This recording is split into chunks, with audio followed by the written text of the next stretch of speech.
자, 안녕하십니까. 라인 투자의 라인 마스터입니다. 오늘은 조금 매매하고 조금은 관계없는 이야기를 한번 해볼게요. 오늘은 우리가 하고 있는 게 도박인가, 투자인가, 이 이야기를 한번 해볼까 합니다.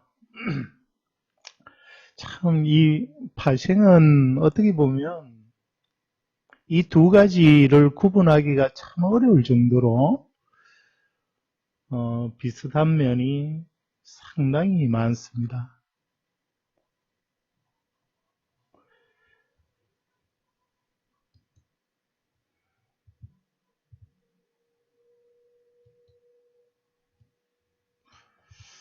제가 네이버에 간단하게 뭐 하나만 한번 쳐볼게요.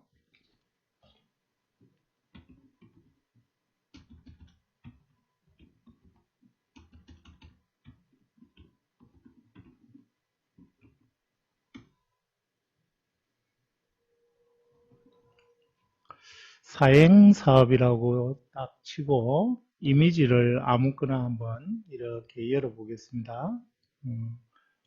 보시는 것처럼 사행사업 한번 치고 이미지를 이렇게 열었는데 표들이 참 많죠, 뭐, 그죠? 아무거나 한번 이게 눌러볼게요. 이거 한번 볼게요. 화면에 보이시는지는 모르겠다만은, 2017년이네, 그죠? 한 4, 5년 전이다, 그죠? 3, 4년 전입니까? 지금 2020년이니까 3년? 자, 이래 보면 합법적인 우리 사행사업들이 강원랜드 카지노, 마사회, 경마, 그죠? 경륜, 경정, 토토 뭐 이래의 다양한 사행 산업들이 있습니다. 그 공식적인 합법적인 규모 매도 1년에 한 8조 정도, 8조 정도의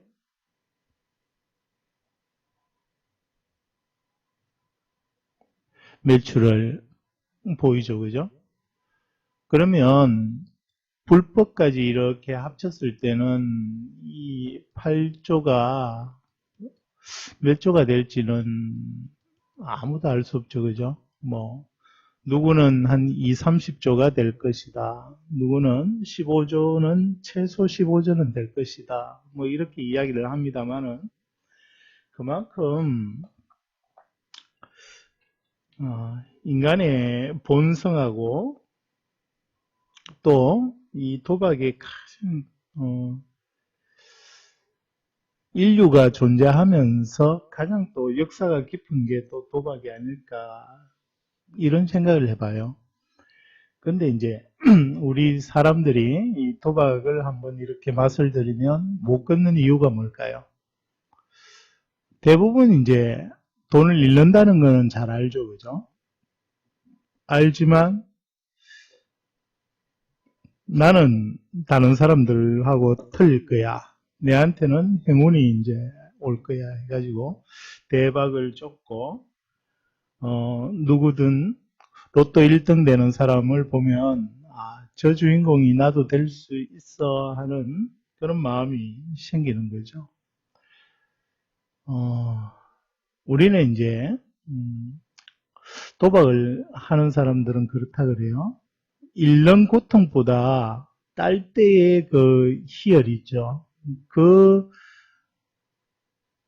그때 뇌에서 나오는 분비물이 아주 강한 효과를 발휘한다 그럽니다. 그래서 잃을 때의 고통을 상쇄하게도 남는 그런 분비물질이 나오기 때문에 한번 도박의 맛을 들이면 좀처럼 빠져나올 수 없다. 이런 이야기를 하거든요. 근데 이제 우리가 하고 있는 파생도 사실은 이 도박 아주 유사한 점이 사실은 너무 많습니다. 가장 대표적인 게 뭡니까? 이 미래에 대한 불확실성이죠. 결과에 대해서. 즉, 주사위를 던져가지고 동전을 던져서 앞면이 나올지 뒷면이 나올지의 5대5의 확률과, 그죠? 지수를 매수를 했을 때 상승할 확률과 하락의 확률이, 그죠? 아주 유사하죠, 그죠?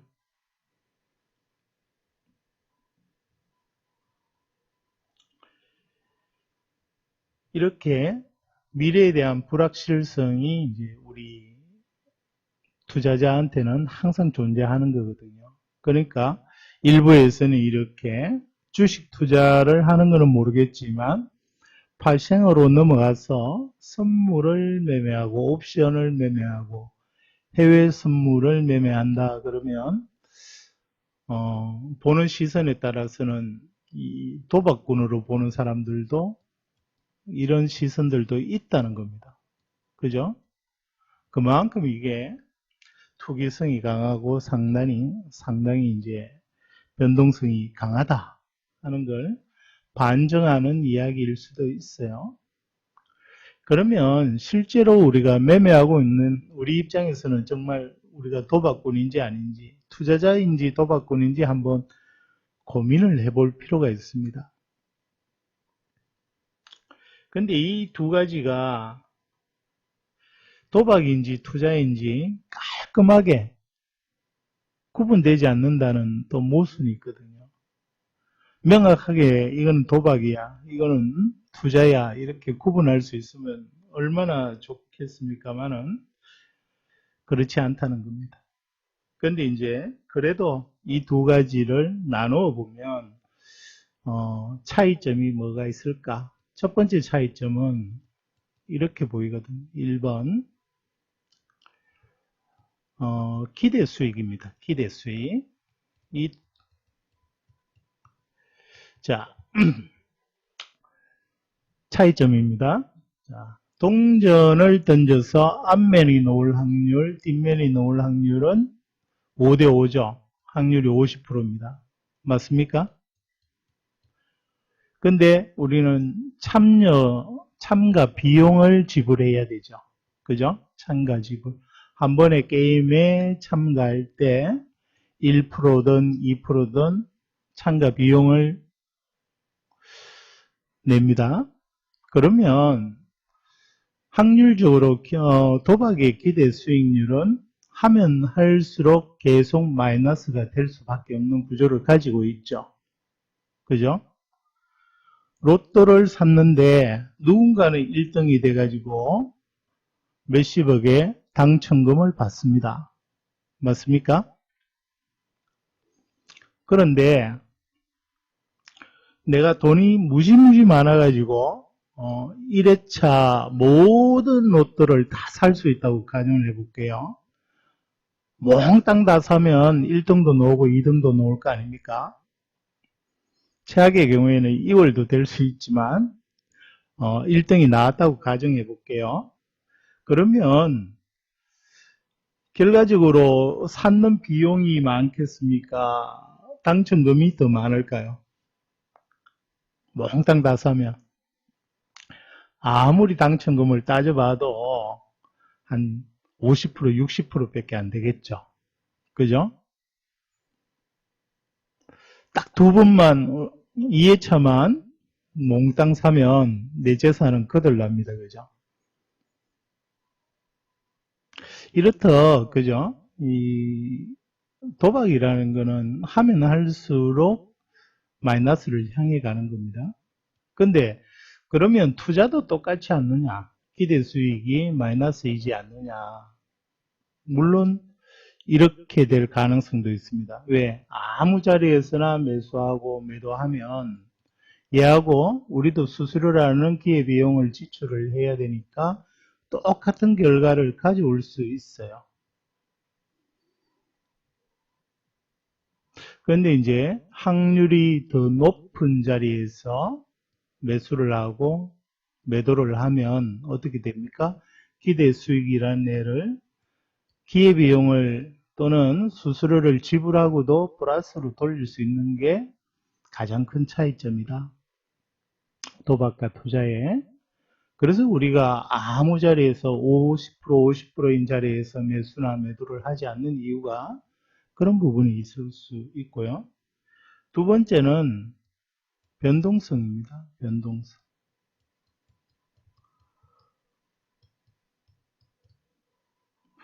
자, 내가 로또를 사면서 만 원 주고 로또를 샀는데 당첨금 만 원을 기대하고 사지는 않죠. 그죠? 얼마 정도 기대합니까? 적어도 뭐 몇억에서 몇십억, 그죠? 몇백 배, 몇천 배의 수익을 기대하고 이 복권에 투자를 하지 않습니까? 그죠?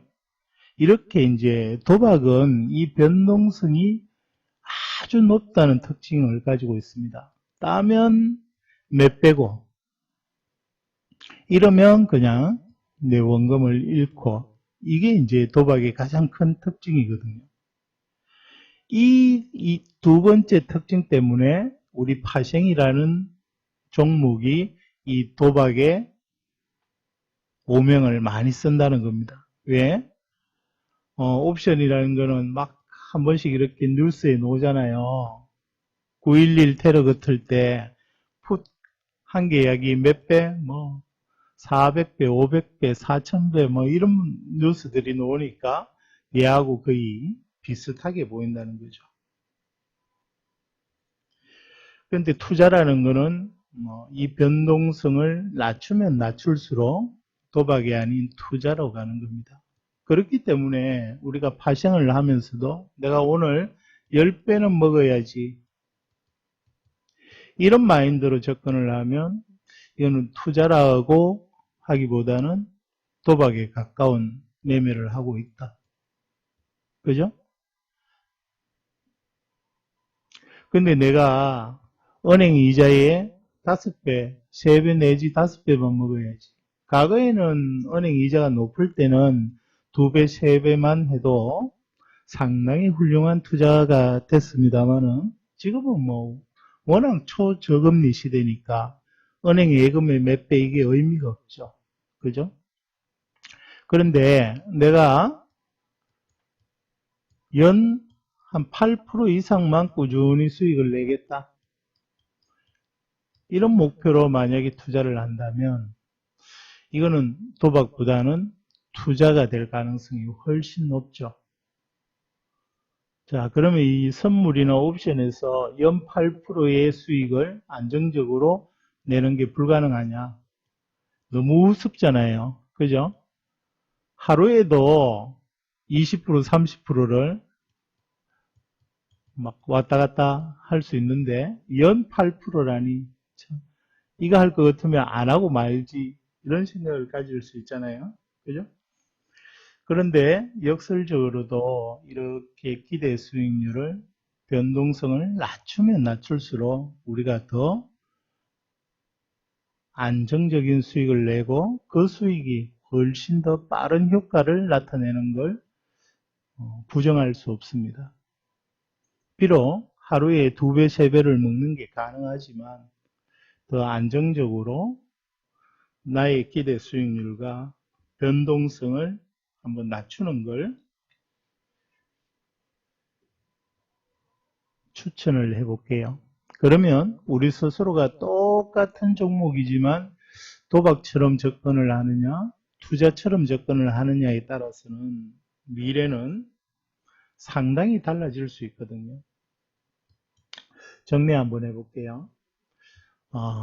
우리가 하는 매매는 내가 어떻게 하느냐에 따라서 얘가 투자도 될 수 있고 도박도 될 수 있다. 우리는 가능하면 도박의 길로 빠지지 말고 투자의 길로 나아가야 되겠다. 그러기 위해서는 몇 가지 고민을 한번 해보자. 첫 번째는 우리의 기대 수익률을 조금만 낮춰보자. 그죠? 기대 수익률을 낮추면 낮출수록 안정적인 투자자가 될 수 있다. 자, 지금 내가 이달에 적어도 10배는 수익을 내야지 이런 마인드가 있다면 나는 이달에 50%만 한번 수익을 내보겠다. 이렇게 마인드를 바꾸고 이것도 많다는 거죠. 10%만 안정적으로 내보자. 아마 복리의 마법 때문에 월 10%씩만 꾸준히 수익을 내면 2, 3년 뒤에는 어마어마한 부를 움켜쥘 수 있어요. 그죠? 거기에 비해서 내가 이달에 10배를 먹어야지 하는 거는 필연적으로 몰빵을 하게 되고, 그러다 보면 몇 번은 이렇게 될 수 있겠지만 결론적으로는 제로를 향해서 갈 수밖에 없다. 그래서 기대 수익률을 가능하면 낮추고, 두 번째,